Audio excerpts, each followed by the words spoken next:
S ಇದೀಗ ಬಹಳ ಮಹತ್ವದ ಒಂದು ನಿರ್ಧಾರ ಅನ್ನೋದನ್ನ ನಾವಿಲ್ಲಿ ಹೇಳಬೇಕಾಗತ್ತೆ. ಯಾಕಂತ ಹೇಳಿದ್ರೆ ಅಮೆರಿಕ ಅಧ್ಯಕ್ಷ ಟ್ರಂಪ್ ಕೊಟ್ಟಂತಹ ಒಂದು ಸ್ಟೇಟ್ಮೆಂಟ್ ಇದೀಗ ಇದು ಯಾವ ರೀತಿಯಾಗಿ ಪರಿಣಾಮ ಬೀರುತ್ತೆ ಅನ್ನೋದನ್ನ ನೋಡಬೇಕು. ಕದನ ವಿರಾಮಕ್ಕೆ ಭಾರತ ಮತ್ತು ಪಾಕಿಸ್ತಾನ ಒಪ್ಪಿಗೆಯನ್ನ ಕೊಟ್ಟಿದೆ. ಇದು ಅಮೆರಿಕ ಅಧ್ಯಕ್ಷ ಡೊನಾಲ್ಡ್ ಟ್ರಂಪ್ ಕೊಟ್ಟಂತಹ ಹೇಳಿಕೆ. ಈಗಾಗಲೇ ಭಾರತ ಮತ್ತು ಪಾಕಿಸ್ತಾನದ ನಡುವೆ ಯುದ್ಧದ ಕಾರ್ಮೋಡ ಇದೆ. ದಾಳಿಗಳ ಮೇಲೆ ದಾಳಿಗಳು ಆಗ್ತಾ ಇದೆ. ಇಂತಹ ಸಂದರ್ಭದಲ್ಲಿ ಅಮೆರಿಕ ಅಧ್ಯಕ್ಷ ಡೊನಾಲ್ಡ್ ಟ್ರಂಪ್ ಅವರೀಗ ಹೇಳಿಕೆಯನ್ನ ಕೊಟ್ಟಿದ್ದಾರೆ. ಈಗಾಗಲೇ ಅಮೆರಿಕ ಕೂಡ ಪಾಕಿಸ್ತಾನಕ್ಕೂ ಕರೆಯನ್ನ ಮಾಡಿ ಹೇಳಿತ್ತು, ಅದೇ ರೀತಿಯಾಗಿ ಭಾರತಕ್ಕೂ ಕೂಡ ಹೇಳಿತ್ತು, ಸಂಘರ್ಷವನ್ನ ನಿಲ್ಲಿಸಿ ಅನ್ನುವಂತಹ ವಿಚಾರವನ್ನ ಹೇಳಿತ್ತು.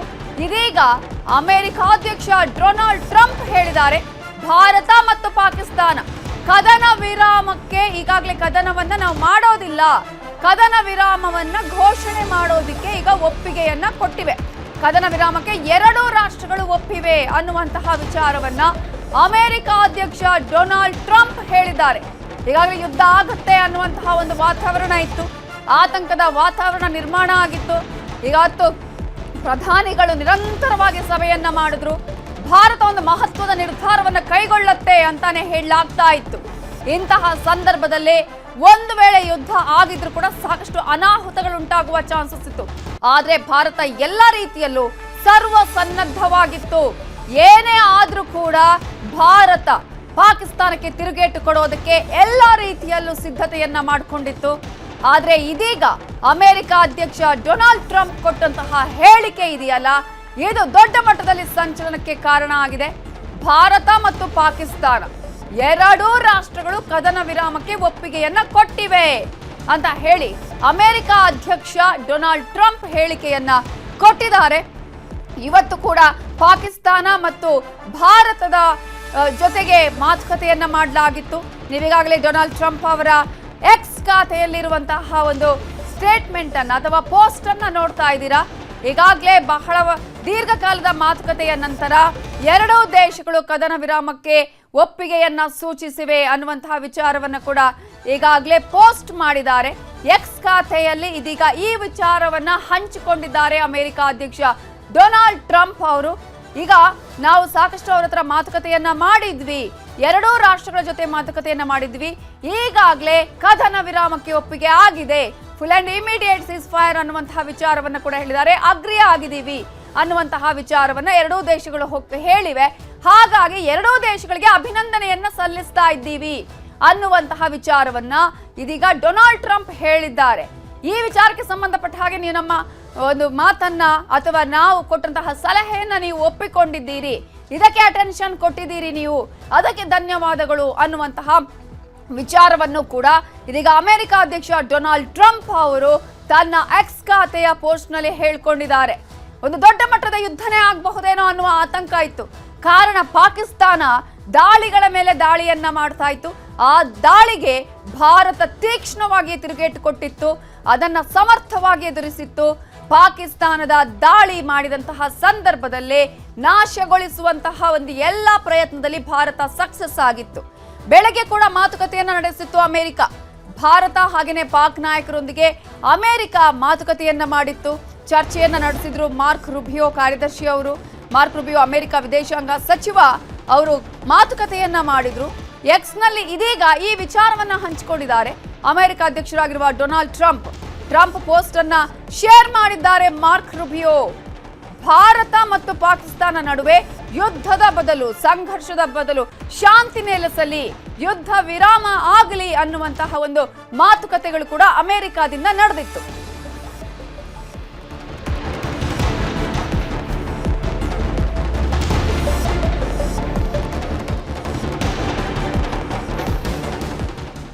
ಇದೇ ವಿಚಾರಕ್ಕೆ ಸಂಬಂಧಪಟ್ಟ ಹಾಗೆ ಇನ್ನಷ್ಟು ಡೀಟೇಲ್ಸ್ ಅನ್ನ ಕೊಡೋದಕ್ಕೆ ನಮ್ಮ ನ್ಯೂಸ್ ಎಡಿಟರ್ ಆಗಿರುವಂತಹ ರಾಘವೇಂದ್ರ ಗುಡಿ ಈಗ ನೇರ ಸಂಪರ್ಕದಲ್ಲಿ ಜಾಯ್ನ್ ಆಗಿದ್ದಾರೆ. ರಾಘವೇಂದ್ರ ಗುಡಿ, ಇವತ್ತು ಸಭೆಗಳ ಮೇಲೆ ಸಭೆಯನ್ನ ಮಾಡಲಾಗ್ತಾ ಇತ್ತು. ಜೊತೆಗೆ ಪಾಕಿಸ್ತಾನಕ್ಕೆ ಗೊತ್ತಿತ್ತು ನನಗೆ ಉಳಿಗಾಲ ಇಲ್ಲ, ನಾನು ಮಾಡ್ತಾ ಇರುವಂತಹ ಈ ದಾಳಿ ನನಗೆ ಮಾರಕ ಆಗ್ತಾ ಇದೆ ಅನ್ನೋದು. ಅಮೆರಿಕದ ಮೊರೆ ಕೂಡ ಹೋಗಿತ್ತು ಈಗಾಗಲೇ ಪಾಕಿಸ್ತಾನ. ಇಂತಹ ಸಂದರ್ಭದಲ್ಲಿ ಏನೋ ಒಂದು ಡಿಸಿಷನ್ ಇವತ್ತು ಆಗೇ ಆಗತ್ತೆ ಅನ್ನುವಂತಹ ವಿಚಾರಗಳು ಕೂಡ ಎಲ್ಲರಿಗೂ ಬಂದಿತ್ತು. ಕಾರಣ ಸಾಕಷ್ಟು ಸಭೆಗಳನ್ನ ನಡೆಸಲಾಗಿತ್ತು. ಇದೀಗ ಈ ಒಂದು ಹೇಳಿಕೆ ಎಷ್ಟರ ಮಟ್ಟಿಗೆ ಈಗ ಪರಿಣಾಮ ಬೀರುವ ಸಾಧ್ಯತೆ ಇದೆ? ಯುದ್ಧ ಆಗೋದನ್ನ ತಪ್ಪಿಸಿದೆಯಾ ಅಮೆರಿಕ? ಇವತ್ತು ಪ್ರಮುಖವಾಗಿ ಪ್ರಧಾನಮಂತ್ರಿ ನರೇಂದ್ರ ಮೋದಿ ಅವರ ನೇತೃತ್ವದಲ್ಲಿ ಅತ್ಯಂತ ಉನ್ನತ ಮಟ್ಟದ ಒಂದು ಸಭೆ ಆಗುತ್ತೆ ನವಿತಾ.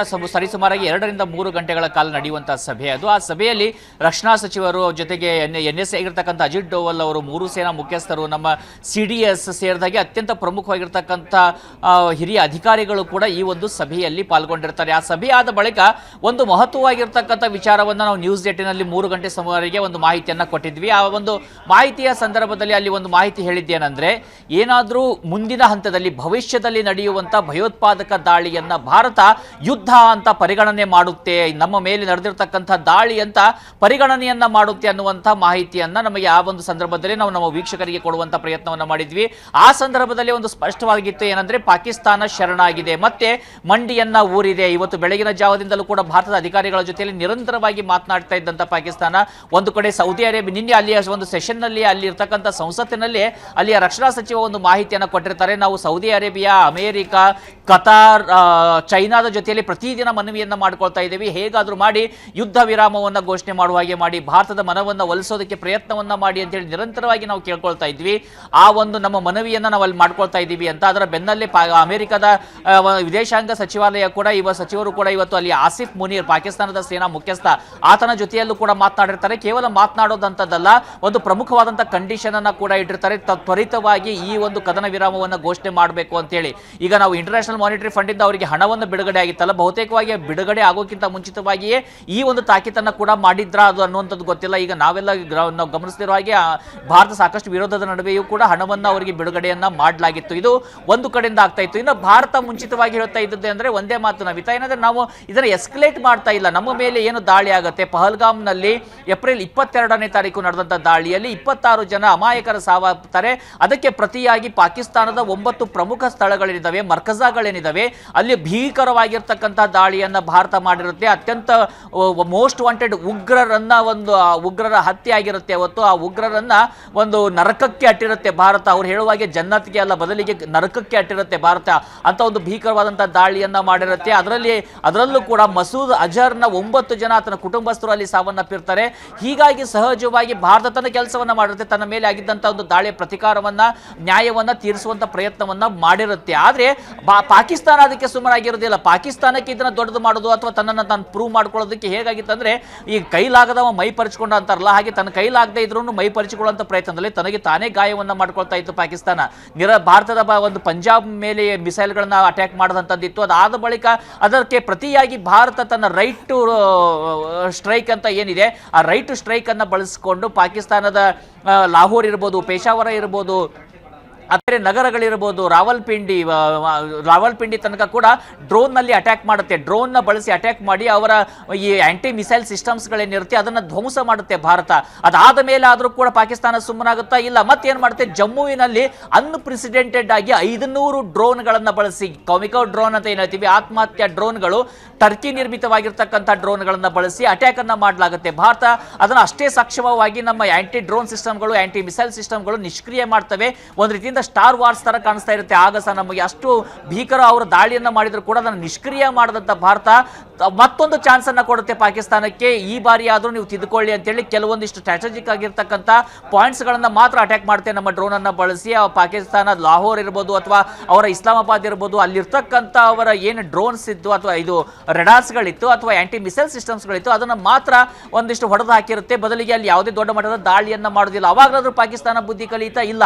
ಮತ್ತೆ ನೋಡಿ, ನಾವು ನಿನ್ನೆ ಸಂಜೆ ಗಮನಿಸ್ತಾ ಇದ್ವಿ, ಸಂಜೆ 8 ರಿಂದ 9 ಗಂಟೆ ಸುಮಾರಿಗೆ ಗುಜರಾತ್ನಿಂದ ಪಂಜಾಬ್ ಇರ್ಬೋದು ಅಥವಾ ರಾಜಸ್ಥಾನ ಇರ್ಬೋದು, ಜಮ್ಮು ಕಾಶ್ಮೀರ ಅಂತಾರಾಷ್ಟ್ರೀಯ ಗಡಿ ಮತ್ತು ಪಾಕಿಸ್ತಾನ ಆಕ್ರಮಿತ ಪ್ರದೇಶದ ಗಡಿ ಪ್ರದೇಶ ಏನಿದೆ ಸಂಪೂರ್ಣವಾಗಿ ಆಕ್ಟಿವೇಟ್ ಮಾಡುತ್ತೆ. ಒಂದು ಕಡೆ ಶೆಲ್ ಅಟ್ಯಾಕ್ ಗಳಾಗುತ್ತೆ, ಮಿಸೈಲ್ಸ್ ಗಳನ್ನ ಬಳಸಲಾಗುತ್ತೆ, ಇದು ಬ್ಯಾಲಿಸ್ಟಿಕ್ ಮಿಸೈಲ್ ಗಳನ್ನ ಕೂಡ ಬಳಸುವಂತ ಪ್ರಯತ್ನವನ್ನ ಪಾಕಿಸ್ತಾನ ಮಾಡುತ್ತೆ. ಅದ ಡ್ರೋನ್ ಗಳನ್ನ ಬಳಸುತ್ತೆ. ಇಷ್ಟೆಲ್ಲ ಬಳಸಿ ಯಾವಾಗ ದಾಳಿ ಮಾಡುತ್ತೆ ಪಡ್ಕೊಳ್ತೀನಿ ಗುಡಿ. ಈಗಾಗಲೇ ಕದನ ವಿರಾಮವನ್ನ ಒಪ್ಪಿಕೊಂಡಿದ್ದೇವೆ ಅಂತ ಹೇಳಿದೆ ಪಾಕ್ ಸಚಿವರು. ಕೆಲ ಹೊತ್ತಿನ ಹಿಂದೆ ಪಾಕ್ಗೆ ಖಡಕ್ ವಾರ್ನ್ ಮಾಡಿತ್ತು ಭಾರತ. ನಾವಾಗಲೇ ಹೇಳ್ತಾ ಇದ್ವಿ, ಈ ತರನೇ ನೀವು ದಾಳಿಯನ್ನು ಮುಂದುವರಿಸಿದ್ರೆ ನಾವು ಖಡಕ್ ನಿರ್ಧಾರವನ್ನು ತೆಗೆದುಕೊಳ್ಬೇಕಾಗತ್ತೆ ಅಂತ ಹೇಳಿ.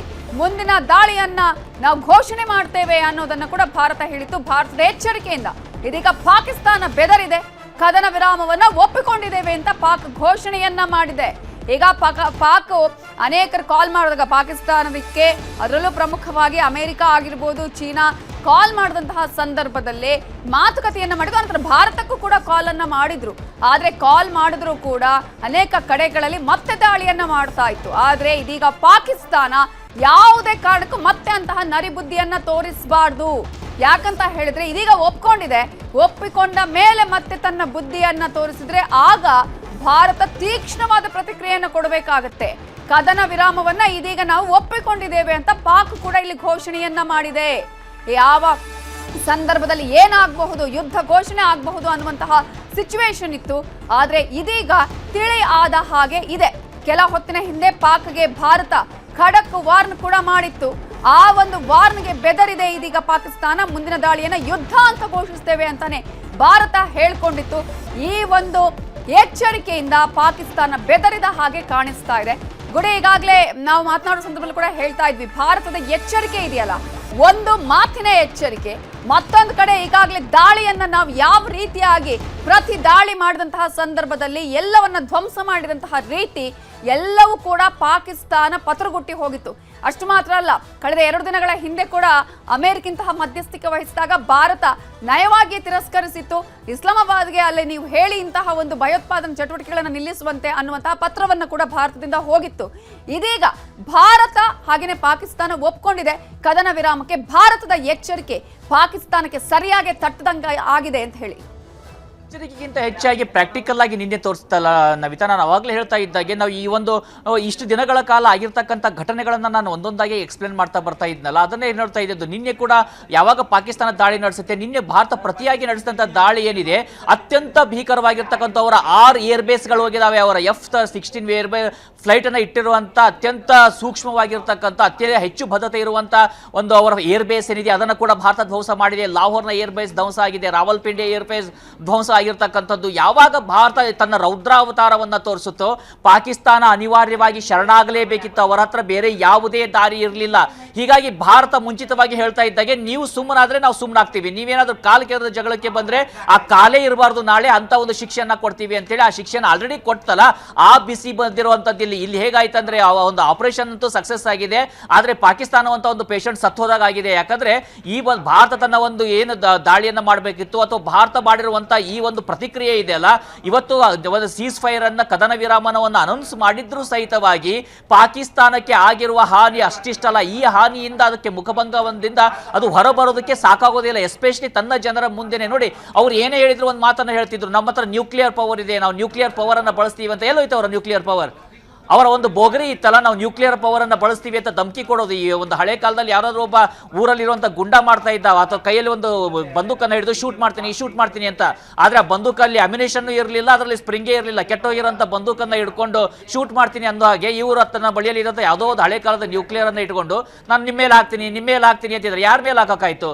ಎಲ್ಲಿ ಹೋಯ್ತು? ಆ ಒಂದು ಭಯನೇ ಹೋಯ್ತು. ಇವತ್ತು ಇಡೀ ವಿಶ್ವದಲ್ಲಿ ಭಾರತ ಮೊಟ್ಟ ಮೊದಲ ರಾಷ್ಟ್ರ ಅನ್ನುವಂಥ ಖ್ಯಾತಿಗೆ ಪಾತ್ರವಾಗಿದೆ. ಯಾವ ವಿಷಯದಲ್ಲಿ ಅಂದ್ರೆ ನ್ಯೂಕ್ಲಿಯರ್ ಅಟಮ್ ಇರ್ತಕ್ಕಂಥ ಅಥವಾ ನ್ಯೂಕ್ಲಿಯರ್ ಪವರ್ ಆಗಿರ್ತಕ್ಕಂಥ ಒಂದು ರಾಷ್ಟ್ರದ ಏರ್ ಬೇಸ್ ಅನ್ನ ನಷ್ಟ ಮಾಡಿರುವಂಥ ಏಕೈಕ ರಾಷ್ಟ್ರ ಭಾರತ ಅನ್ನುವಂಥ ಹೆಗ್ಗಳಿಕೆಗೆ ಇವತ್ತು ಪಾತ್ರವಾಗಿದೆ. ಅಷ್ಟಾದ್ರೂ ಕೂಡ ಪಾಕಿಸ್ತಾನಕ್ಕೆ ರಿವರ್ಟೇ ಮಾಡೋದಕ್ಕಾಗಲಿಲ್ಲ. ಅವರು ಇವತ್ತು ಫೇಕ್ ನ್ಯೂಸ್ ಅನ್ನ ಮಾಡ್ತಾ ಇದ್ದಾರೆ. AI ಅನ್ನು ಬಳಸಿಕೊಂಡು ಜೈಶಂಕರ್ ಅವರ ಧ್ವನಿಯಲ್ಲಿ ಅಥವಾ ಇವತ್ತು ಅಮಿತ್ ಶಾ ಅವರ ಧ್ವನಿಯಲ್ಲಿ ಭಾರತ ಗೆಲ್ತಾ ಇಲ್ಲ ಅನ್ನುವಂಥ AI ಅನ್ನು ಬಳಸ್ತಾ ಇದ್ದಾರೆ, ಸುಳ್ಳು ಸುದ್ದಿ ಹರಡ್ತಾ ಇದ್ದಾರೆ. ನಾವು ಇವತ್ತಿನ ಅವರ ಸುದ್ದಿಗಳನ್ನ ನೋಡಬೇಕಿತ್ತು. ನಾವು ಅಫ್ಘಾನಿಸ್ತಾನದ ಮೇಲೆ ಭಾರತ ದಾಳಿ ಮಾಡಿದೆ ಡ್ರೋನ್ ಅಂತ ಹೇಳ್ತಾ ಇತ್ತು. ಅಫ್ಘಾನಿಸ್ತಾನ ಅವರಿಗೆ ಮುಖ ಕೊಡದಿದೆ. ಇವತ್ತು ನಮ್ಮ ಮೇಲೆ ಭಾರತ ದಾಳಿ ಮಾಡ್ತಾ ಇಲ್ಲ, ದಾಳಿ ಮಾಡಿದ್ಯಲ್ಲ ನೀವು ಭಾರತದ ಮೇಲೆ ಯಾಕೆ ಗುಬೆ ಕೂರಿಸ್ತಾ ಇದ್ದಾರೆ ಅಂತ ಇವತ್ತು ಅಫ್ಘಾನಿಸ್ತಾನ ಅವರನ್ನ ಪ್ರಶ್ನೆ ಮಾಡ್ತಾ ಇದೆ. ಇನ್ನು ಅವರು ಇವತ್ತು ಅಲ್ಲಿಯ ಮಾಧ್ಯಮಗಳಲ್ಲಿ ಅಲ್ಲಿಯ ಒಂದು ಅವರ ವಕ್ತಾರರು ಹೇಳ್ತಾ ಇದ್ದ ವಿಚಾರಗಳನ್ನ ನೋಡ್ತಾ ಇದ್ರೆ ದೆಹಲಿ ಒಳಗೂ ಡ್ರೋನ್ ಅನ್ನ ಬಿಟ್ಟಿದಾರಂತೆ. ಅವ್ರ ಡ್ರೋನ್ಗಳು ನಮ್ಮ ದೆಹಲಿಗೆ ಬಂದಿದಾವಂತೆ.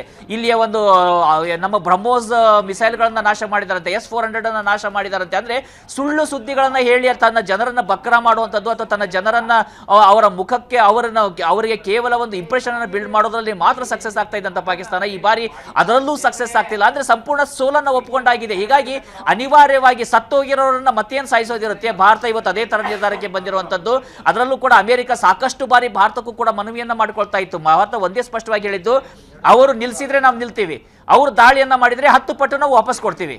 ನಾವು ಯಾವುದೇ ರೀತಿಯಾಗಿರ್ತಕ್ಕಂಥ ಒಂದು ಕೃತಜ್ಞತೆಯನ್ನು ಇಟ್ಟುಕೊಳ್ಳುವಂಥ ಜನ ಅಲ್ಲ, ನಾವು ವಾಪಸ್ ಅದನ್ನು 10 ಪಟ್ಟು ಕೊಡ್ತೀವಿ ಅಂತ ಏನು ಹೇಳ್ತಾ ಇತ್ತು, ಅದೇ ರೀತಿಯಾಗಿರ್ತಕ್ಕಂಥ ಪ್ರತಿಕ್ರಿಯೆಯನ್ನು ಭಾರತ ಕೊಡ್ತಾ ಇತ್ತು. ಹೀಗಾಗಿ ಅಮೆರಿಕ ಕೂಡ ಇದರಲ್ಲಿ ಇನ್ವಾಲ್ವ್ ಆಗಿತ್ತು, ಇದರಲ್ಲಿ ಸೌದಿ ಅರೇಬಿಯಾ ಪ್ರಮುಖವಾದಂಥ ಪಾತ್ರವನ್ನು ವಹಿಸ್ತಾ ಇತ್ತು. ಇಷ್ಟೆಲ್ಲ ಒಂದು ಹಾನಿ ಆದ ಮೇಲೆ ತನ್ನ ಲಾಹೋರ್ ತನಕ ಭಾರತದ ಸೇನೆ ಹೋಗಿದೆ, ಭಾರತದ ಡ್ರೋನ್ಗಳು ಹೋಗಿದ್ದಾವೆ. ಅಲ್ಲಿ 9 ಸ್ಥಳಗಳು ಕೂಡ, ಭವಲ್ಪುರ್ 100 ಕಿಲೋಮೀಟರ್ ಒಳಗಡೆ ಹೋಗಬೇಕು, ಲಾಹೋರ್ ಪಕ್ಕದಲ್ಲಿರ್ತಕ್ಕಂಥ ಸ್ಥಳ, ಇವೆಲ್ಲ ಮರ್ಕಜಗಳಲ್ಲಿ ದಾಳಿಯನ್ನು ಮಾಡಿ 100ಕ್ಕೂ ಹೆಚ್ಚು ಉಗ್ರರನ್ನು ಭಾರತ ಹತ್ಯೆ ಮಾಡಿದಂಥ ಸಂದರ್ಭದಲ್ಲಿ ಈಗ ಕದನ ವಿರಾಮವನ್ನು ನಾವು ಮಾಡ್ತೀವಿ, ನಾವು ಶಾಂತಿಯನ್ನು ಬಯಸ್ತೀವಿ ಅಂತ ಪಾಕಿಸ್ತಾನ ಹೇಳ್ತಾ ಇದೆಯಾ ಅಂದ್ರೆ ಅದೆಂತ ವೀಕ್ ರಾಷ್ಟ್ರ ಅಂತ. ಅದಕ್ಕೇನಾದ್ರೂ ನಾಚಿಕೆ ಅನ್ಸುತ್ತಾ ಅಥವಾ ತನ್ನ ಜನರಲ್ಲಿ ತನ್ನ ಮುಖವನ್ನು ತೋರ್ಸಕ್ಕಾಗುತ್ತಾ? ಇವತ್ತು ಭಾರತ ಮತ್ತೆ ತನ್ನ ತಲೆಯನ್ನ ಇಡೀ ಜಗತ್ತಿನಾದ್ಯಂತ ಎದ್ದು ನಿಂತು ತೋರ್ತಾ ಇದೆ. ಇಷ್ಟು ದಿನ ಕೇವಲ ಒಂದು ಸಾಫ್ಟ್ ಪವರ್, ಕಲ್ಚರಲ್ ಪವರ್ ಆಗಿದ್ದಂತ ಭಾರತ ಒಂದು ಹಾರ್ಡ್ ಪವರ್, ಫೈರ್ ಪವರ್ ಏನಿರುತ್ತೆ ಅನ್ನೋದನ್ನು ಕೂಡ ವಿಶ್ವಕ್ಕೆ ಉದಾಹರಣೆಯಾಗಿ ಕೊಟ್ಟಿದೆ. ಜೊತೆಗೆ ಇಡೀ ವಿಶ್ವಕ್ಕೆ ಮತ್ತೊಂದು ಏನು ಹೇಳಿಕೊಟ್ಟಿದೆ ಅಂದ್ರೆ ನಾವು ಕೂಡ. ಹಾಗೆ ಸಂಪರ್ಕದಲ್ಲಿ ರಾಘವೇಂದ್ರ ಗುಡಿ, ಇದೀಗ ಭಾರತೀಯ ವಿದೇಶಾಂಗ ಇಲಾಖೆಯಿಂದಲೂ ಸ್ಪಷ್ಟನೆ, ನಾವು ಅದೇ ಅನ್ಕೊಳ್ತಾ ಇದ್ವಿ, ಭಾರತದಿಂದ ಅಧಿಕೃತವಾದ ಒಂದು ಸ್ಪಷ್ಟನೆ ಬರಬೇಕು ಅಂತ ಹೇಳಿ. ಇದೀಗ ಭಾರತ ಪಾಕ್ ನಡುವೆ ಕದನ ವಿರಾಮಕ್ಕೆ ಸಂಬಂಧಪಟ್ಟ ಹಾಗೆ ವಿದೇಶಾಂಗ ಇಲಾಖೆ ಈಗ ಸ್ಪಷ್ಟನೆಯನ್ನ ಕೊಟ್ಟಿದೆ. ಭಾರತ ಡಿಜಿಎಂಗೆ ಕರೆ ಮಾಡಿದ್ರು ಪಾಕ್ ಡಿಜಿಎಂ, ಇದೀಗ ಕದನ ವಿರಾಮದ ಬಗ್ಗೆ ಪ್ರಸ್ತಾಪವನ್ನ ಕೂಡ ಪಾಕಿಸ್ತಾನ ಮಾಡಿತ್ತು. ಇದೀಗ ಭಾರತದ ವಿದೇಶಾಂಗ ಇಲಾಖೆಯಿಂದಲೂ ಕೂಡ ಕದನ ವಿರಾಮದ ಬಗ್ಗೆ ಮಾಹಿತಿ ಬಂದಿದೆ. 2 ಗಂಟೆ ನಿರಂತರ ಚರ್ಚೆಯ ಬಳಿಕ ಯಾವುದು ಯಾವ ರೀತಿಯಾಗಿ ಆಗುತ್ತೆ, ಈಗ ಕದನ ವಿರಾಮವನ್ನೇನೋ ಅಂದ್ರೆ ಕದನ ವಿರಾಮವನ್ನ ನಾವು ಘೋಷಣೆ ಮಾಡ್ತೀವಿ, ಆದ್ರೆ ಪಾಕಿಸ್ತಾನವನ್ನ ಹೇಗೆ ನಂಬೋದು, ಯಾವ ರೀತಿಯಾಗಿ ಪಾಠವನ್ನ ಕಲಿಸಬೇಕು, ಇದು ಒಂದು ಅವಕಾಶ ಅಂತಾನೆ ಹೇಳಲಾಗ್ತಾ ಇತ್ತು. ಸಾಮರ್ಥ್ಯ ಏನು ಅನ್ನೋದನ್ನ ನಾವು ತೋರಿಸಿದೀವಿ, ಇಂತಹ ಸಂದರ್ಭದಲ್ಲಿ ಪಾಕನ್ನ ಬಿಡ್ಲೇಬಾರ್ದು ಅನ್ನುವಂತಹ ಮಾತುಗಳು ಕೂಡ ಕೇಳಿ ಬರ್ತಾ ಇತ್ತು. ಆದ್ರೆ ಪಾಕಿಸ್ತಾನಕ್ಕೆ ತಾನು ಏನು ಯಾವ ರೀತಿಯಾಗಿ ತನ್ನ ಸಾಮರ್ಥ್ಯ ಅನ್ನೋದು ಗೊತ್ತಿತ್ತು. ಅದೇ ಕಾರಣಕ್ಕಾಗಿ ಬೇರೆ ದೇಶಗಳ ಮೊರೆ ಹೋಗಿತ್ತು. ಪ್ರಮುಖವಾಗಿ ನನಗೆ ಅಮೆರಿಕ ಮತ್ತು ಚೀನಾವೇ ಈಗ ಸಹಾಯ ಮಾಡಬೇಕು ಅನ್ನುವಂಥ ರೀತಿಯಲ್ಲಿ ಹೇಳ್ತಾ ಇತ್ತು, ಭಾರತಕ್ಕೆ ಹೇಳಬೇಕು ಅನ್ನುವಂಥ ವಿಚಾರವನ್ನ ಹೇಳ್ತಾ ಇತ್ತು. ಕೊನೆಗೂ ಇದೀಗ ಅಮೆರಿಕ ಸಕ್ಸಸ್ ಆಗಿದೆ. ಭಾರತ ಮತ್ತು ಪಾಕಿಸ್ತಾನವನ್ನ ಇದೀಗ ಎರಡೂ ದೇಶಗಳು ತಮ್ಮ ಮಾತಿಗೆ ಮನ್ನಣೆಯನ್ನ ಕೊಟ್ಟು ಕದನ ವಿರಾಮವನ್ನ ಘೋಷಣೆ ಮಾಡಿವೆ ಅಂತ ಹೇಳಿ ಇದೀಗ ಅಮೆರಿಕ ಅಧ್ಯಕ್ಷ ಡೊನಾಲ್ಡ್ ಟ್ರಂಪ್ ಎಕ್ಸ್ ನಲ್ಲಿ ಪೋಸ್ಟ್ ಅನ್ನ ಮಾಡಿದ್ದಾರೆ. ಅಷ್ಟು ಮಾತ್ರ ಅಲ್ಲ, ಪಾಕ್ ಕೂಡ ಇದೀಗ ಈ ಒಂದು ಮಾಹಿತಿಯನ್ನ ಹಂಚಿಕೊಂಡಿದೆ. ಈಗ ಭಾರತ ಕೂಡ ಈಗ ಮಾಹಿತಿಯನ್ನ ಹಂಚಿಕೊಂಡಿದೆ. General of Military Operations of India at 15:35 hours earlier this afternoon. It was agreed between them that both sides would stop all firing and military action on land and in the air and sea with effect from 1700 hours Indian Standard Time today. Instructions have been given on both sides to give effect to this understanding. The Directors General of Military Operations will talk again on the 12th of May at 1200 hours. Thank you.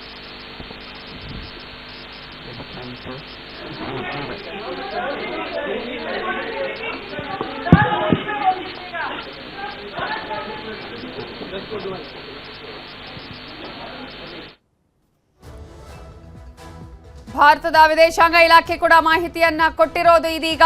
ಹೌದು, ಕದನ ವಿರಾಮವನ್ನ ಈಗ ಘೋಷಣೆಯಾಗಿದೆ. ಪಾಕಿಸ್ತಾನ ಮತ್ತು ಭಾರತದ ನಡುವೆ ನಡೀತಾ ಇದ್ದಂತಹ ದಾಳಿಗಳು ಕೂಡ ನಿಂತಿವೆ ಅನ್ನುವಂತಹ ವಿಚಾರವನ್ನ ಹೇಳಿದ್ದಾರೆ. ಇದೀಗ ಅಮೆರಿಕ ಅಧ್ಯಕ್ಷ ಡೊನಾಲ್ಡ್ ಟ್ರಂಪ್ ಪೋಸ್ಟ್ ಮಾಡಿದ ಬೆನ್ನಲ್ಲೇ ಪಾಕಿಸ್ತಾನ ಕೂಡ ಇದನ್ನು ಒಪ್ಪಿಕೊಂಡಿತ್ತು. ಇದೀಗ ಭಾರತದ ವಿದೇಶಾಂಗ ಇಲಾಖೆ ಕೂಡ ಇದೀಗ ಅಧಿಕೃತವಾಗಿ ಹೇಳಿದೆ. ಈ ಮೂಲಕ ಇಲ್ಲಿವರೆಗೂ ನಡೀತಾ ಇದ್ದಂತಹ ದಾಳಿಗಳು ಇಲ್ಲಿಗೆ ಮುಕ್ತಾಯ ಆಗಿದೆ. ಇದೇ ವಿಚಾರಕ್ಕೆ ಸಂಬಂಧಪಟ್ಟ ಹಾಗೆ ಇನ್ನಷ್ಟು ಡೀಟೇಲ್ಸ್ ಅನ್ನ ಕೊಡೋದಿಕ್ಕೆ ನಮ್ಮ ನ್ಯೂಸ್ ಎಡಿಟರ್ ರಾಘವೇಂದ್ರ ಗುಡಿ ಮತ್ತೆ ಸಂಪರ್ಕದಲ್ಲಿದ್ದಾರೆ. ರಾಘವೇಂದ್ರ ಗುಡಿ, ನಾವು ಆಗ್ಲೇ ಅನ್ಕೋತಾ ಇದ್ವಿ, ಅಂದ್ರೆ ಭಾರತದಿಂದ ಕೂಡ ಒಂದು ಅಧಿಕೃತವಾಗಿ ಈ ಒಂದು ಮಾಹಿತಿ ಬರ್ಬೇಕಾಗತ್ತೆ ಅನ್ನುವಂಥದ್ದು. ಅಷ್ಟು ಮಾತ್ರ ಅಲ್ಲ, ಕದನ ವಿರಾಮ ಘೋಷಣೆ ಮಾಡುವಂತಹ ಸಂದರ್ಭದಲ್ಲಿ ಅಥವಾ ಈ ಮಾತುಕತೆಗಳಾಗುವಂತಹ ಸಂದರ್ಭದಲ್ಲಿ ಏನಾದರೂ ಷರತ್ತುಗಳನ್ನು ಹಾಕಿರುವಂತಹ ಚಾನ್ಸಸ್ ಇರತ್ತಾ? ಅದರ ಬಗ್ಗೆ ಏನು ಮಾತಾಡಿಲ್ಲ. ಈಗ ಸದ್ಯಕ್ಕೆ ಡಿಜಿಎಂಒ ಲೆವೆಲ್ ನಲ್ಲಿ ಎರಡೂ ದೇಶಗಳ ಡಿಜಿಎಂಒ ಲೆವೆಲ್ ಅಲ್ಲಿ ಮಾತುಕತೆಯಾಗಿದೆ. ಸದ್ಯಕ್ಕೆ ಕದನ ವಿರಾಮವನ್ನ ಘೋಷಣೆ ಮಾಡಲಾಗಿದೆ. 12ನೇ ತಾರೀಕಿಗೆ ನಾವು ಮತ್ತೆ ಇನ್ನೊಂದು ಬಾರಿ ಮಾತುಕತೆಯನ್ನ ನಡೆಸುವಂತದ್ದಿದೆ. ಅದಾದ ಬಳಿಕ ಹೆಚ್ಚಿನ ಮಾಹಿತಿಯನ್ನ ಕೊಡ್ತೀವಿ ಅಂತೇಳಿ ಅತ್ಯಂತ ಚೊಕ್ಕದಾಗಿ ಪ್ರೆಸ್ ಮೀಟ್ ನಲ್ಲಿ ಇವತ್ತು ವಿದೇಶಾಂಗ ಇಲಾಖೆಯ ವಕ್ತಾರ ಮಿಸ್ತ್ರಿ ಅವರು ಹೇಳಿಕೆಯನ್ನ ಕೊಟ್ಟಿರುವಂತದ್ದು. ಆದ್ರೆ ಈಗ ಮೂಡುವಂತಹ ಪ್ರಶ್ನೆ ಅಂದ್ರೆ ಫೈರ್ ಏನೋ ನಿಂತೋಗಿದೆ, ಸೀಸ್ ಫೈರ್ ಆಗಿದೆ. ಆದ್ರೆ ಈಗ ಭಾರತ ತೆಗೆದುಕೊಂಡಿರತಕ್ಕಂಥ ಕ್ರಮಗಳಿದಾವಲ್ಲ ಪಾಕಿಸ್ತಾನದ ಮೇಲೆ, ಅದೇನಾಗುತ್ತೆ? ಸಿಂಧೂ ನದಿ ಒಪ್ಪಂದ ವಿಚಾರಕ್ಕೆ ಸಂಬಂಧ ಸಂಬಂಧಪಟ್ಟಾಗೆ ನಾವು ಅದನ್ನ ಸಸ್ಪೆನ್ಷನ್ ಅಲ್ಲಿ ಇಡ್ತೀವಿ ಅಂತ ಭಾರತ ಹೇಳಿರುವಂತದ್ದು. ಸಸ್ಪೆನ್ಷನ್ ಅಲ್ಲಿ ಇಡುತ್ತಾ, ಅದು ಮುಂದುವರಿಯುತ್ತಾ, ಅಥವಾ ಅದರ ಬಗ್ಗೆ ಏನಾದರೂ ನಿರ್ಧಾರ ಆಗುತ್ತಾ ಅನ್ನುವಂತ ಪ್ರಶ್ನೆಗಳು ಒಂದು ಕಡೆ ಮೂಡ್ತಾ ಇದ್ದಾವೆ. ಮತ್ತೊಂದು ಕಡೆ ಎಕನಾಮಿಕಲ್ ಬಾಯ್ಕಾಟ್ ಹಾಕಿರುವಂತದ್ದು, ಅಲ್ಲಿಯ ಎಲ್ಲ ರೀತಿಯಾಗಿರ್ತಕ್ಕಂಥ ಆಮದು ಮತ್ತು ರಫ್ತನ್ನ ಸಂಪೂರ್ಣವಾಗಿ ರದ್ದನ್ನ ಮಾಡಿ ಅವರಿಗೆ ಆರ್ಥಿಕವಾಗಿ ಕೂಡ ಕಟ್ಟಿ ಹಾಕಿರುವಂತದ್ದು. ಅಲ್ಲಿಂದ ಇಲ್ಲಿಗೆ ಬರ್ತಾ ಇರುವಂತಹ ಮೆಡಿಕಲ್ ಟ್ರೀಟ್ಮೆಂಟ್ಗೆ ಬರ್ತಾ ಇರುವಂತವ್ರದ್ದು ಕೂಡ ವೀಸಾವನ್ನ ರದ್ದು ಮಾಡಿರುವಂತದ್ದು, ಅವರಿಗೆ ಮೆಡಿಸಿನ್ ಅನ್ನ ಕೊಡ್ತಾ ಇರುವಂತದ್ದು, ಇವುಗಳ ಬಗ್ಗೆ ಕೂಡ ಏನಾದ್ರು ಮುಂದಿನ ಹಂತದಲ್ಲಿ ಮಾತುಕತೆ ಆಗುವಂತ ಸಾಧ್ಯತೆ ಇರುತ್ತೆ. ಅದನ್ನೇ ಹೇಳ್ತಾ ಇರೋದು ನವಿತಾ, ನಾವು ಒಂದೇ ಒಂದು ವಿಚಾರ ಏನಂದ್ರೆ, ತುಂಬಾ ಬಹುತೇಕ ಜನ ಅರ್ಥ ಮಾಡ್ಕೊಳ್ಳೋದು ಏನಂದ್ರೆ, ಕದನ ವಿರಾಮ ಅಂದ್ರೆ ಭಾರತ ಸುಮ್ಮನಾಗ್ಬಿಡುತ್ತಾ, ಇಷ್ಟೆಲ್ಲ ಅನ್ಯಾಯವನ್ನ ಪಾಕಿಸ್ತಾನ ಮಾಡಿದ್ರು, ನಮ್ಮ ಅಮಾಯಕ ಜನರನ್ನ ಹತ್ಯೆ ಮಾಡಿದ್ರು, ಭಾರತ ಸುಮ್ಮನಾಗುತ್ತಾ ಅಂದ್ರೆ ಭಾರತ ಸುಮ್ಮನಾಗ್ತಾ ಇಲ್ಲ. ಕೇವಲ ಒಂದೇ ಒಂದು ವಿಚಾರದಲ್ಲಿ ಮಾತ್ರ ಕದನ ವಿರಾಮ ಆಗಿರುವಂತದ್ದು, ಅದು ಕೂಡ ಎರಡೂ ದೇಶಗಳ ಮಧ್ಯದಲ್ಲಿ ಆಗ್ತಾ ಇತ್ತಲ್ಲ, ಅವರು ಏನ್ ನಮ್ಮ ಮೇಲೆ ಡ್ರೋನ್ ದಾಳಿ ಅಥವಾ ಮಿಸೈಲ್ ದಾಳಿ ಮಾಡಿದ್ದು, ಅದಕ್ಕೆ ನಾವು ಕೊಟ್ಟಂತ ಉತ್ತರವಿದೆಯಲ್ಲ, ಅದರಿಂದ ಪತನಗೊಟ್ಟು ಹೋಗಿರ್ತಕ್ಕಂಥ ಪಾಕಿಸ್ತಾನ ಇನ್ನೊಂದು ಮುಂದೆ ಆ ರೀತಿಯಾಗಿರ್ತಕ್ಕಂಥ ದಾಳಿ ಮಾಡೋದಕ್ಕೆ ಧೈರ್ಯ ಸಾಲ್ತಾ ಇಲ್ಲ. ಜೊತೆಗೆ ಅಮೆರಿಕ ಕೂಡ, ನಾನು ಅವಾಗಲೇ ಕೂಡ ಹೇಳ್ತಾ ಇದ್ವಿ, ಏನಂದ್ರೆ ಒಂದು ಈ ಕೆಲವು ಹೊತ್ತಿನ ಸಂದರ್ಭದಲ್ಲಿ ಮಾತನಾಡುವಂತ ಸಂದರ್ಭದಲ್ಲಿ ಪಾಕಿಸ್ತಾನ ಒಂದು ರೀತಿಯಿಂದ ಸುಸೈಡ್ ಬಾಂಬರ್ ಇದ್ದಂಗೆ, ಅದಕ್ಕೆ ಯಾವ ಭವಿಷ್ಯನೂ ಇಲ್ಲ, ಏನೂ ಇಲ್ಲ, ತನ್ನ ತಾನು ಸ್ಫೋಟ ಮಾಡ್ಕೊಂಡು ಸತ್ತೋಗ್ಬಿಡುತ್ತೆ. ಆದ್ರೆ ಭಾರತ ಅತ್ಯಂತ ಪವರ್ಫುಲ್ ಆಗಿ ಬೆಳೀತಾ ಇರುವಂತಹ ರಾಷ್ಟ್ರ. ಆರ್ಥಿಕವಾಗಿರ್ಬೋದು, ಸಾಮಾಜಿಕವಾಗಿರ್ಬೋದು, ಎಜುಕೇಶನ್ ವಿಚಾರದಲ್ಲಿರ್ಬೋದು, ರಿಸರ್ಚ್ ಅಂಡ್ ಅನಾಲಿಸಿಸ್ ವಿಚಾರದಲ್ಲಿರ್ಬೋದು, ಅಥವಾ ಸೈಂಟಿಫಿಕ್ ಅಚೀವ್ಮೆಂಟ್ಸ್ ವಿಚಾರದಲ್ಲಿರ್ಬೋದು, ಮೆಡಿಸಿನ್ ತಯಾರಿಕೆ ವಿಚಾರದಲ್ಲಿರ್ಬೋದು, ಕನ್ಸ್ಟ್ರಕ್ಷನ್ಸ್ ಇರ್ಬೋದು, ಇಡೀ ಪ್ರಪಂಚಕ್ಕೆ ನಾವು ಇವತ್ತು ವ್ಯಾಕ್ಸಿನ್ ಅನ್ನ ಕೊಡ್ತಾ ಇರುವಂತಹ ರಾಷ್ಟ್ರ. ಪ್ರಪಂಚದ 80% ವ್ಯಾಕ್ಸಿನ್ ನಮ್ಮ ದೇಶದಲ್ಲಿ ಆಗ್ತಾ ಇದೆ. ಇವತ್ತು ಚೀನಾ ಮಾಡ್ತಾ ಇರುವಂತ, ಚೀನಾದ ಮೇಲೆ ಡೊನಾಲ್ಡ್ ಟ್ರಂಪ್ ಮಾಡಿರ್ತಕ್ಕಂಥ ಈ ಒಂದು ಎಕನಾಮಿಕಲ್ ಸ್ಟ್ರೈಕ್ ಏನಿದೆ, ಅದರ ಪರಿಣಾಮವಾಗಿ ಚೀನಾದ ಹಲವಾರು ಕಂಪನಿಗಳು ಭಾರತಕ್ಕೆ ಬರ್ತಾ ಇದ್ದಾವೆ. ಆಪಲ್ ಅಂತೂ ಈಗ ಆಲ್ರೆಡಿ ಘೋಷಣೆಯನ್ನ ಮಾಡಿರುವಂತದ್ದು, ನಮ್ಮ ಸಂಪೂರ್ಣ ಮ್ಯಾನುಫ್ಯಾಕ್ಚರಿಂಗ್ ಯೂನಿಟ್ ಅನ್ನು ನಾವು ಭಾರತಕ್ಕೆ ಹೋಗ್ತೀವಿ ಅಂತ ಹೇಳಿರುವಂತದ್ದು. ನಮ್ಮ ಶೇರ್ ಮಾರ್ಕೆಟ್ ಇವತ್ತು ಇಡೀ ಪ್ರಪಂಚದಲ್ಲಿ 4ನೇ ಸ್ಥಾನದಲ್ಲಿ ಇದೆ. ನಾವು ಆರ್ಥಿಕವಾಗಿ ಇವತ್ತು ನಾವು ಜರ್ಮನಿಯನ್ನು ಕೂಡ ಹಿಂದಾಕಿ 4ನೇ ಸ್ಥಾನಕ್ಕೆ ಬಂದಿದ್ದೀವಿ. ಅಂದ್ರೆ ಪ್ರತಿಯೊಂದು ಹಂತದಲ್ಲೂ ಅಷ್ಟು ಒಂದು ಗಟ್ಟಿಯಾಗಿ ಬೆಳೀತಾ ಇರುವಂತಹ ಭಾರತಕ್ಕೆ ಈ ಪಾಕಿಸ್ತಾನದ ರೀತಿಯಾಗಿ ನಾವು ಅಲ್ಲಿ ಯುದ್ಧವನ್ನ ಏನಾದರೂ ದೊಡ್ಡ ಮಟ್ಟದಲ್ಲಿ ಯುದ್ಧದಲ್ಲಿ ಕುಳಿತುಕೊಂಡ್ರೆ ನಮಗೆ ಅಲ್ಲಿ ಗೇನ್ ಆಗುತ್ತೆ, ಇಲ್ಲ ಅಂತಲ್ಲ, ಆದ್ರೆ ಭವಿಷ್ಯದ ದೃಷ್ಟಿಯಿಂದ ನೋಡಿದಾಗ ಸಾಕಷ್ಟು ಹಾನಿ ಆಗುತ್ತೆ. ಹೀಗಾಗಿ ಭಾರತದ ಬಳಿಯಲ್ಲಿ ನಾನ್ ಕೈನೆಟಿಕ್ ಆಗಿರ್ತಕ್ಕಂಥ ಸಾಕಷ್ಟು ಅಸ್ತ್ರಗಳಿದಾವೆ. ಕೈನೆಟಿಕ್ ಅಸ್ತ್ರ ಅಂದ್ರೆ ಈ ಶಸ್ತ್ರಾಸ್ತ್ರಗಳನ್ನ ನಮ್ಮ ಪವರ್ ಏನಿತ್ತು ಅದನ್ನು ತೋರಿಸಬೇಕಿತ್ತು, ಅದನ್ನು ತೋರಿಸಿ ಆಗಿತ್ತು. ಆದ್ರೆ ನಾನ್ ಕೈನೆಟಿಕ್ ಮೆಜರ್ಸ್ ಇದಾವಲ್ಲ, ನಾನ್ ಕೈನೆಟಿಕ್ ಆಗಿರ್ತಕ್ಕಂಥ ಏನು ಭಾರತದ ತೆಗೆದುಕೊಂಡಿರುವಂತಹ ಕ್ರಮಗಳಿದಾವೆ, ಅದು ಪಾಕಿಸ್ತಾನವನ್ನ ಉಸಿರು ಕಟ್ಟಿಸುವಂತದ್ದು. ಮುಂಬರುವಂತಹ ಹಂತದಲ್ಲಿ ಈಗ ಮಂಡಿ ಊರಿರುವಂತಹ ಪಾಕಿಸ್ತಾನ ಸಂಪೂರ್ಣವಾಗಿ ಸಾಷ್ಟಾಂಗ ನಮಸ್ಕಾರವನ್ನು ಭಾರತಕ್ಕೆ ಹಾಕೊಂಡಿರಲೇಬೇಕಾಗುತ್ತೆ. ತನ್ನ ಬಳಿಯಲ್ಲಿರ್ತಕ್ಕಂಥ ಉಗ್ರರ ಫ್ಯಾಕ್ಟರಿಯನ್ನ ಕ್ಲೋಸ್ ಮಾಡಲೇಬೇಕಾಗುತ್ತೆ. ಭವಿಷ್ಯದಲ್ಲಿ ಒಂದು ವೇಳೆ ಯಾವತ್ತಾದ್ರೂ ಒಂದೇ ಒಂದು ಇಲ್ಲಿ ಚಿಕ್ಕದಾಗಿರ್ತಕ್ಕಂಥ ಭಯೋತ್ಪಾದಕ ದಾಳಿ ಭಾರತದ ನೆಲದ ಮೇಲೆ ನಡೆದರೂ ಕೂಡ ಅದನ್ನ ಭಾರತ ಮತ್ತೆ ಯುದ್ಧವತ್ತ ಪರಿಗಣಿಸುತ್ತೆ. ಇಮಿಡಿಯೇಟ್ ಆಗಿ ಅವರ ಮೇಲೆ ಮತ್ತೆ ನಮ್ಮ ಪ್ರತಿಕಾರ ಶುರುವಾಗುತ್ತೆ, ನಮ್ಮ ನ್ಯಾಯವನ್ನು ತೀರಿಸಿಕೊಳ್ಳಲು ಶುರುವಾಗುತ್ತೆ. ಹೀಗಾಗಿ ನಾವು ಒಂದು ವಿಚಾರವನ್ನು ಅರ್ಥ ಮಾಡ್ಕೊಳ್ಬೇಕು, ದೇಶದ ಜನ ಅಥವಾ ನಾವು ಎಸ್ಪೆಷಲಿ ಕೀಬೋರ್ಡ್ ವಾರಿಯರ್ಸ್ ಏನಿದ್ದಾರೆ ಅವರಿಗೆ ಯುದ್ಧ ಆಗಬೇಕು, ನಾವು ಭಾರತದ ಪಿಒಕೆಯನ್ನು ವಶಪಡಿಸಿಕೊಂಡು ಬಿಡಬೇಕು, ಅಥವಾ ಬಲೂಚಿಸ್ತಾನ ಉದಯವಾಗಬೇಕು, ಅವೆಲ್ಲವೂ ಆಗ್ತವೆ. ಅದಕ್ಕೆ ಸಮಯ ಸಂದರ್ಭ ಸರಿಯಾದ ರೀತಿಯಲ್ಲಿ ಬರಬೇಕಾಗುತ್ತೆ. ಅದಕ್ಕೂ ಕೂಡ ಕಾಲ ಕೂಡಿ ಬರುತ್ತೆ, ಮುಹೂರ್ತ ಕೂಡಿ ಬರುತ್ತೆ. ಆದರೆ ಅದು ಆಗಬೇಕಾದ್ರೆ ಆರ್ಥಿಕವಾಗಿ ಮತ್ತಷ್ಟು ಕುಗ್ಗಿಸಬೇಕಾಗತ್ತೆ, ಜೊತೆಗೆ ಸಾಮಾಜಿಕವಾಗಿ ಕುಗ್ಗಿಸಬೇಕಾಗುತ್ತೆ. ಈಗ ನೀರು ಕೊಡುವಂಥದ್ದಿರ್ಬೋದು ಅಥವಾ ಕೃಷಿಯ ವಿಚಾರದಲ್ಲಿ ಇರ್ಬೋದು, ಪಾಕಿಸ್ತಾನ ಎಷ್ಟು ಕುಗ್ತಾ ಹೋಗುತ್ತೆ, ಭಾರತ ಅಷ್ಟು ಅದರ ಹಿರಿಮೆ ಹೋಗ್ತಾ ಹೋಗುತ್ತೆ. ಹೀಗಾಗಿ ನಾವು ಈಗ ಬಲದಲ್ಲೇ ಅಂದ್ರೆ ನಾವು ಇಲ್ಲಿ ಅವರ ಈಕ್ವಲ್ ಆಗಲ್ಲ, ಬಟ್ ನಾವು ಮೋರ್ ಪವರ್ಫುಲ್ ಆಗಿರುವಂತ ಸಂದರ್ಭದಲ್ಲಿ ಈ ಒಂದು ಸೀಸ್ಫೈರ್ ಅನ್ನು ಅನೌನ್ಸ್ ಮಾಡ್ತಾ ಇದೀವಿ. ಅಂದ್ರೆ ಇಡೀ ವಿಶ್ವಕ್ಕೆ ಹೋಗ್ತಾ ಇರುವಂತಹ ಸಂದೇಶ ಇದು. ಭಾರತದ ತಂಟೆಗೆ ಬರಬೇಡಿ, ಬಂದ್ರೆ ಇದೇ ಆಗುತ್ತೆ. ಆಮೇಲೆ ಈ ಒಂದು ಏನು ಈಗ ನಾವು ಕಳೆದ ಒಂದು 15-20 ದಿನದಲ್ಲಿ ಆದಂತ ಡೆವಲಪ್ಮೆಂಟ್ ಅನ್ನ ನೋಡ್ತಾ ಇದೀವಿ ನವಿತಾ, ಇಲ್ಲಿ ಮತ್ತೊಂದಿಷ್ಟು ವಿಚಾರಗಳನ್ನ ಗಮನಿಸಬೇಕು. ಪಾಕಿಸ್ತಾನ ತಾನೊಂದೇ ಮುಳುಗ್ತಾ ಇಲ್ಲ, ಅದನ್ನ ನಂಬಿಕೊಂಡು ಅದಕ್ಕೆ ಡ್ರೋನ್ ಅನ್ನ ಈಗ ಟರ್ಕಿ ಅವರು ಕೊಟ್ಟರು. ಆ ಟರ್ಕಿ ಡ್ರೋನ್ಗಳನ್ನ ಇಲ್ಲಿ ಪಟಾಕಿ ಹೊಡೆದಾಗೆ ನಮ್ಮ ದೇಶದಲ್ಲಿ ಹೊಡೆದಾಗ್ತು. ಅಂದ್ರೆ ಅದಕ್ಕೆ ಇದ್ದಂತಹ ಒಂದು ವ್ಯಾಲ್ಯೂ ಏನಿತ್ತು, ಬ್ರ್ಯಾಂಡ್ ಏನಿತ್ತು, ಟರ್ಕಿ ಡ್ರೋನ್ಗಳು ಅಂತ. ಭಾರತದ ಡ್ರೋನ್ಗಳು, ಭಾರತದ ಆಂಟಿ ಡ್ರೋನ್ ಸಿಸ್ಟಮ್ ಅವ್ರಕ್ಕಿಂತ ಮೋಸ್ಟ್ ಪವರ್ಫುಲ್ ಅನ್ನೋದು ಇಡೀ ವಿಶ್ವಕ್ಕೆ ಗೊತ್ತಾಗ್ತಾ ಇದೆ. ಈ ದೃಷ್ಟಿಯಿಂದ ನೋಡಿದಾಗಲೂ ಕೂಡ ಭಾರತದ ಶಸ್ತ್ರಾಸ್ತ್ರಗಳಿಗೆ ಬೇಡಿಕೆ ವಿಶ್ವಾದ್ಯಂತ ಹೆಚ್ಚಾಗುತ್ತೆ. ಇನ್ನು ಚೀನಾದವ್ರ ಕಥೆ ಅಂತೂ ಬೇಡ. ಆ ಒಂದು ಸೆಪೆಕ್ ನಲ್ಲಿ $60 ಬಿಲಿಯನ್ ಅನ್ನ ಇನ್ವೆಸ್ಟ್ ಮಾಡಿದ್ರು. ಪಾಕಿಸ್ತಾನಕ್ಕೆ ಎಲ್ಲ ರೀತಿಯಾಗಿರ್ತಕ್ಕಂಥ ಸಹಕಾರವನ್ನು ಕೊಡ್ತಾ ಇದ್ದಾರೆ. ಅವರಿಗೆ ವೆಪನ್ಸ್ ಗಳನ್ನ ಕೊಡಲಾಗ್ತಾ ಇದೆ, ಮಿಸೈಲ್ ಕೊಟ್ಟಿದ್ದಾರೆ, ಆಂಟಿ ಮಿಸೈಲ್ ಸಿಸ್ಟಮ್ ಅನ್ನ ಕೊಟ್ಟಿದ್ದಾರೆ. ಒಂದು ಕೆಲಸ ಮಾಡ್ತಿಲ್ಲ. ಇನ್ನು ನೆಕ್ಸ್ಟ್ ಈಗ ಆಲ್ರೆಡಿ ಮಾಹಿತಿಗಳಿದಾವೆ, ಸಾಕಷ್ಟು ಆಫ್ರಿಕನ್ ರಾಷ್ಟ್ರಗಳು ಏನು ಅವರ ಜೊತೆಯಲ್ಲಿ ಒಪ್ಪಂದ ಮಾಡ್ಕೊಳ್ಳೋದಕ್ಕೆ ಮುಂದಾಗಿತ್ತು ಅವರೆಲ್ಲರೂ ಕೂಡ ಈಗ ಸಸ್ಪೆನ್ಷನ್ ಇಡ್ತಾರೆ ಅಥವಾ ಹೋಲ್ಡ್ ಅಲ್ಲಿ ಇಡ್ತಾ ಇದ್ದಾರಂತೆ. ಆಲ್ರೆಡಿ ಕೆಲವೊಬ್ರು ಅನೌನ್ಸ್ ಅನ್ನ ಕೂಡ ಮಾಡಿದ್ದಾರೆ, ನಮಗೆ ಚೈನಾ ಶಸ್ತ್ರಾಸ್ತ್ರಗಳು ಬೇಡ ಅಂತೇಳಿ. ಅಂದ್ರೆ ಚೈನಾ ತನ್ನನ್ನು ತಾನು ಏನು ಪವರ್ಫುಲ್ ಅಂತ ತೋರಿಸ್ತಾ ಇತ್ತಲ್ಲ, ನನ್ನ ಶಸ್ತ್ರಾಸ್ತ್ರಗಳು ಮೋಸ್ಟ್ ಅಡ್ವಾನ್ಸ್ಡ್ ಆಗಿದ್ದಾವೆ ಅಂತ ಏನು ಹೇಳ್ಕೊಳ್ತಾ ಇತ್ತಲ್ಲ, PR ಆಕ್ಟಿವಿಟಿ ಮಾಡ್ತಾ ಇತ್ತಲ್ಲ, ಅದು ಕೂಡ ಈಗ ಟುಸ್ ಆಗ್ತಾ ಇರುವಂತದ್ದು. ಪಾಕಿಸ್ತಾನ ತಾನು ಮಾತ್ರ ಮುಳುಗ್ತಾ ಇಲ್ಲ, ತನ್ನ ಜೊತೆ ಹೋಗಿರುವಂತ ರಾಷ್ಟ್ರಗಳನ್ನ ಮುಳುಗಿಸ್ತಾ ಇದೆ. ಈಗಲಾದ್ರೂ ಅವ್ರು ಎಚ್ಚೆತ್ತುಕೊಳ್ತಾರ ನೋಡಬೇಕು. ಇಡೀ ಪ್ರಪಂಚಕ್ಕೆ ಭಾರತ ಸ್ಪಷ್ಟವಾದಂತ ಸಂದೇಶವನ್ನ ಕೊಟ್ಟಿದೆ. ಭಾರತ ಶಾಂತಿ ಪ್ರಿಯ ರಾಷ್ಟ್ರ. ನಾವು ನಮ್ಮಿಂದ ಯಾವುದೇ ಶಸ್ತ್ರಾಸ್ತ್ರಗಳನ್ನು ನಾವು ಚಲಾಯಿಸಿದ್ರು ಕೂಡ ಶಾಂತಿಯಿಂದಲೇ ಚಲಾಯಿಸ್ತೀವಿ, ಶಾಂತಿಗಾಗಿಯೇ ಚಲಾಯಿಸ್ತೀವಿ, ಶಾಂತಿಯೇ ನಮಗೆ ಮುಖ್ಯ ಅನ್ನುವಂಥದ್ದು ಜಗತ್ತಿಗೆ ತೋರಿಸ್ತಾ ಇದ್ದೀವಿ. ಆ ಶಾಂತಿಯನ್ನ ಗೌರವಿಸ ಇದ್ರೆ ಅಲ್ಲಿ ಆಗುವಂತ ಅಶಾಂತಿನೋ ಕ್ರಾಂತಿಗೋ ಅವರೇ ಹೊಣೆಯಾಗಿರ್ತಾರೆ. ಅದು ಮಾತ್ರ ಸ್ಪಷ್ಟವಾಗಿರುವಂತದ್ದು. ಇವತ್ತು ಟ್ರಂಪ್ ಹೇಳಿರೋದು ಅದನ್ನೇ, ಭಾರತದ ವಿದೇಶಾಂಗ ಇಲಾಖೆ ಹೇಳ್ತಾ ಇರೋದು ಅಂದೇ. ಇವತ್ತು ಶರಣಾಗಿರ್ತಕ್ಕಂಥ ಪಾಕಿಸ್ತಾನ ಕೂಡ ಮನಗಣಬೇಕಾಗಿರೋದು ಕೂಡ ಅದನ್ನೇ ನವಿತಾ. ಈಗ ಗುಡಿಯಲ್ಲಿ ಫಾರಿನ್ ಪಾಲಿಸಿಗಳ ವಿಚಾರ ಅಥವಾ ಕದನ ವಿರಾಮ ಉಲ್ಲಂಘನೆ ಮಾಡ್ತಾ ಇದ್ದಂತಹ ಸಂದರ್ಭಗಳನ್ನ ಕೂಡ ನಾವು ಗಮನಿಸಿದ್ವಿ ಪಾಕಿಸ್ತಾನ. ಆದ್ರೆ ಭಾರತ ಎಲ್ಲೂ ಕೂಡ ಆ ನೀತಿಗಳನ್ನ ಎಲ್ಲೂ ಕೂಡ ಉಲ್ಲಂಘನೆ ಮಾಡಲಿಲ್ಲ. ಪಾಕಿಸ್ತಾನ ಪದೇ ಪದೇ ಮಾಡ್ತಾ ಇತ್ತು ಇಲ್ಲಿನ ಭಾರತೀಯರ ಅಂದ್ರೆ ನಾಗರಿಕರ ಮೇಲೆ ಅಥವಾ ಮಿಲಿಟರಿಯ ಮೇಲೆ ಅಥವಾ ಆಸ್ಪತ್ರೆಗಳು, ಶಾಲೆಗಳ ಮೇಲೆ, ದೇಗುಲಗಳ ಮೇಲೆ ಅಂತ ಹೇಳಿ. ಇದಕ್ಕೊಂದು ದಿಟ್ಟ ಕ್ರಮ ಆಗ್ಬೇಕಲ್ವಾ ಇಂತಹ ಸಂದರ್ಭದಲ್ಲಿ ಅಂತ? ಅಲ್ಲ, ಈಗ ಆಲ್ರೆಡಿ ಕ್ರಮ ಆಗಿದೆ ಅಂತ ನವಿತಾ. ಯಾಕಂದ್ರೆ ನೋಡಿ, ನಾವು ಅವ್ರು ಮಾಡಿರುವಂಥ ದಾಳಿಗೆ ನಾವು ಮಾಡಿರುವಂಥ ಪ್ರತಿ ದಾಳಿಗಳನ್ನು ಒಂದೊಂದಾಗಿ ನೋಡ್ತಾ ಹೋಗೋದಾದ್ರೆ, ಮೊದಲು 22ನೇ ತಾರೀಕಿಗೆ ಪಹಲ್ಗಾಮ್ನಲ್ಲಿ ದಾಳಿ ಆಗುತ್ತೆ. ಅವರ ಧರ್ಮವನ್ನ ಕೇಳಿ 26 ಜನರ ಹತ್ಯೆಯನ್ನ ಮಾಡ್ತಾರೆ. ಅದಾದ ಬಳಿಕ ಭಾರತ ಸರ್ಕಾರ ಕೂಡ ಏನ್ ಮಾಡ್ತಾರೆ, ಭಾರತೀಯ ಏರ್ಫೋರ್ಸ್ ಇರ್ಬೋದು ಅಥವಾ ನಮ್ಮ ನೇವಿ ಇರ್ಬೋದು, ಆರ್ಮಿ ಇರ್ಬೋದು, ಜಂಟಿ ಕಾರ್ಯಾಚರಣೆಯನ್ನ ಮಾಡಿ ಪಾಕಿಸ್ತಾನದ 9 ಸ್ಥಳಗಳನ್ನ ಗುರುತಿಸಲಾಗುತ್ತೆ. 9 ಸ್ಥಳಗಳೇನು ಬರೀ POK ಅಲ್ಲ, ಪಾಕಿಸ್ತಾನದ ಗರ್ಭ ಅಂದ್ರೆ ಅವರ ಒಂದು ಹೃದಯ ಭಾಗವಾಗಿರ್ತಕ್ಕಂಥ ಬಹಲ್ಪುರ ಇರ್ಬೋದು ಅಥವಾ ನಾವು ಮುರಡ್ಕೆ ಇರಬಹುದು, ಆ ಒಂದು ಪ್ರದೇಶಗಳೇನಿದಾವೆ 9 ಪ್ರದೇಶಗಳಲ್ಲಿ ಆಟ್ ಎ ಟೈಮ್ ಸುಮಾರು 1000 ಕಿಲೋಮೀಟರ್ ಅಂತರದಲ್ಲಿರ್ತಕ್ಕಂಥ ಪ್ರದೇಶಗಳು, ಸುಮಾರು 200-300 ಎಕರೆ ಪ್ರದೇಶದಲ್ಲಿ ಹರಡಿಕೊಂಡಿರುವಂತವರು, ಸಾವಿರಾರು ಜನ ಅಪ್ಕಮಿಂಗ್, ನಾವು ಹೇಗೆ ಅಪ್ಕಮಿಂಗ್ ಟೆಕ್ನಿಷಿಯನ್ಸ್ ನಮ್ಮಲ್ಲಿ ಬರ್ತಾ ಇದ್ರೆ ಅಥವಾ ಇಂಜಿನಿಯರ್ಸ್ ಬರ್ತಾ ಇದ್ರೆ, ಅಪ್ಕಮಿಂಗ್ ಟೆರರಿಸ್ಟ್ಗಳು ಏನು ಬರ್ತಾ ಇದ್ರು, ಆ ಟೆರರಿಸ್ಟ್ಗಳಿರ್ಬೋದು, ಅವರ ಭವಿಷ್ಯದ ಟೆರರಿಸ್ಟ್ಗಳೇನಿದ್ರು, ಅವರ ಈಗ ಆಲ್ರೆಡಿ ಅಲ್ಲಿ ಟ್ರೈನ್ ಮಾಡ್ತಿರುವಂಥ ಟೆರರಿಸ್ಟ್ಗಳೇನಿದ್ರು, ಎಲ್ಲರ ಸಂಖ್ಯೆಯನ್ನು ಸೇರಿ ಕನಿಷ್ಠ ಪಕ್ಷ 100 ಜನರನ್ನ ಒಂದು ಹತ್ಯೆಯನ್ನು ಮಾಡುತ್ತೆ ಭಾರತ. ಒಬ್ಬಿಬ್ಬರನ್ನೆಲ್ಲ 100ಕ್ಕೂ ಅಧಿಕ ಜನ. ಅದರಲ್ಲಿ ಈ ಮೋಸ್ಟ್ ವಾಂಟೆಡ್ ಉಗ್ರನಾಗಿರ್ತಕ್ಕಂಥ ಮಸೂದ್ ಅಜರ್ನ ಇಡೀ ಕುಟುಂಬ ಹೋಗುತ್ತೆ. ಅಂತ ಉಗ್ರ ಕಣ್ಣೀರಾಕಿ ಹೇಳ್ತಾನೆ, ಭಾರತ ನನ್ನನ್ನು ಸಾಯಿಸಿಬಿಡಬೇಕಿತ್ತು ಅಂತ ಹೇಳಿ. ಅದನ್ನು ಮಾಡೋದಿದೆ, ಅವ್ನು ಕೇಳ್ಕೊಂಡಿದ್ದಾನೆ. ಅವ್ನು ಕೇಳಿದ ಮೇಲೆ ಅದನ್ನು ಈಡೇರಿಸಬೇಕಾಗಿರೋದು ಭಾರತದ ಕರ್ತವ್ಯ ಕೂಡ ಆಗಿದೆ. ಅದಾಗುತ್ತೆ, ಅದೇನು ಆಗೋದಿಲ್ಲ ಅಂತಲ್ಲ. ಆದರೆ ಅದು ಈಗ ಆಗದೆ ಇದ್ರು ಬರುವಂಥ ಸಂದರ್ಭದಲ್ಲಿ ಆಗೇ ಆಗುತ್ತೆ. ಒಂದು ಕಡೆ ಈ ರೀತಿಯಾಗಿರ್ತ ದಾಳಿ ಆಗುತ್ತೆ. ಅದಾದ ಮೇಲೆ ನೋಡಿ, ಅವರಲ್ಲಿ ಇದ್ದಂಥದ್ದೇನು, ಇಡೀ ಪ್ರಪಂಚಕ್ಕೆ ಹೇಳ್ತಾ ಇದ್ದಿದ್ದು, ಇಡೀ ಪ್ರಪಂಚದಲ್ಲಿ ಅಣುಬಾಂಬನ್ನು ಹೊಂದಿರುವಂಥ, ನ್ಯೂಕ್ಲಿಯರ್ ಪವರ್ ಆಗಿರುವಂಥ ಏಕೈಕ ಇಸ್ಲಾಮಿಕ್ ರಾಷ್ಟ್ರ ನಾವು ಅಂತೇಳಿ ಎದೆಯನ್ನ ಉಬ್ಬಿಸಿ ಹೇಳ್ತಾ ಇತ್ತು. ಎದೆಯನ್ನ ಉಬ್ಬಿಸಿ ಸಾಲವನ್ನ ಕೇಳ್ತಾ ಇತ್ತು, ಭಿಕ್ಷೆಯನ್ನ ಬೀಳ್ತಾ ಇತ್ತು. ಎದೆಯನ್ನು ಉಬ್ಬಿಸಿ ಸೆಲ್ಯೂಟ್ ಅನ್ನು ಪಡೆದುಕೊಳ್ತಿರ್ಲಿಲ್ಲ. ಬದಲಾಗಿ ನಾವು ನ್ಯೂಕ್ಲಿಯರ್ ಇದೆ ನಮ್ಮ ಹತ್ರ ಅಂತ ಹೇಳಿ ಸಾಲವನ್ನ ಕೇಳುವಂಥದ್ದು, ಭಿಕ್ಷೆಯನ್ನ ಬೇಡುವಂಥದ್ದು. ಕಂಡವ್ರ ಹತ್ರ $1000 ಕೂಡ ಅವ್ರು ಭಿಕ್ಷೆಯನ್ನ ಬೇಡಿದ್ದಾರೆ. ಅಂತ ಒಂದು ಪರಿಸ್ಥಿತಿಯಲ್ಲಿ ಇರತಕ್ಕಂಥ ಪಾಕಿಸ್ತಾನಕ್ಕೆ ಒಂದು ಗೌರವ ಇದ್ದಿದ್ದು. ಯಾಕಂದ್ರೆ ಆ ಒಂದು ಒಂದು ಇಸ್ಲಾಮಿಕ್ ನೇಷನ್ಸ್ಗಳಲ್ಲಿ ಅವರ ಬಳಿಯಲ್ಲಿ ಒಂದು ನ್ಯೂಕ್ಲಿಯರ್ ಬಾಂಬ್ ಇದೆ ಅನ್ನುವಂಥ ಕಾರಣಕ್ಕಾಗಿ ಆ ಬೋಗ್ರೆ ಏನಾಯಿತು, ಅದು ಹೋಯ್ತು. ಅವರ ಇಮೇಜ್ ಇಷ್ಟು ದಿನ ಕಟ್ಕೊಂಡು ಬಂದಿದ್ದೇನಿತ್ತಲ್ಲ, ಕಳೆದ 30-40 ವರ್ಷದ್ದು, ಅದು ಕೂಡ ಇವತ್ತು ಸಂಪೂರ್ಣವಾಗಿ ಹೋದಂಗಾಯ್ತು. ಇನ್ನು ಅವ್ರು ಯಾವುದೇ ಕಾರಣಕ್ಕೂ ನಾವು ನ್ಯೂಕ್ಲಿಯರ್ ಅನ್ನ ಹಾರಿಸ್ತೀವಿ, ನ್ಯೂಕ್ಲಿಯರ್ ಬಳಸ್ತೀವಿ ಅಂತ ಹೇಳೋದಕ್ಕೆ ಸಾಧ್ಯ ಇಲ್ಲ. ಅದು ಹೋಯ್ತು. ಅದಾದ್ಮೇಲೆ ಅಷ್ಟಕ್ಕೆ ಸುಮ್ಮನಾಗುತ್ತಾ ಇಲ್ಲ, ನಮ್ಮನ್ನ ಇಲ್ಲಿ ಪಂಜಾಬ್ಗೆ ಬರೋದಕ್ಕೆ ಸಾಧ್ಯ ಇಲ್ಲ ಅಂತ ಏನು ಹೇಳ್ಕೊಳ್ತಾ ಇತ್ತು. ಅಂತ ಪಂಜಾಬ್ಗೆ, ಅಲ್ಲಿ ಪಾಕಿಸ್ತಾನದ ಪಂಜಾಬ್ಗೆ ಎಂಟ್ರಿ ಆಗಿ ಲಾಹೋರ್, ರಾವಲ್ಪಿಂಡಿ, ಇಸ್ಲಾಮಾಬಾದ್ ಅಲ್ಲಿಯೂ ಕೂಡ ಭಾರತದ ಡ್ರೋನ್ಗಳು ಹೋಗ್ತವೆ, ಅಟ್ಯಾಕ್ ಅನ್ನ ಮಾಡ್ತವೆ. ನಿನ್ನೆ ರಾತ್ರಿ ಅಂತೂ ಅತಿ ದೊಡ್ಡ ಮಟ್ಟದಲ್ಲಿ ಅಟ್ಯಾಕ್ ಆಗುತ್ತೆ Navita. Okay, thank you Raghavendra ಗುಡಿ ಡೀಟೇಲ್ಸ್ಗೆ.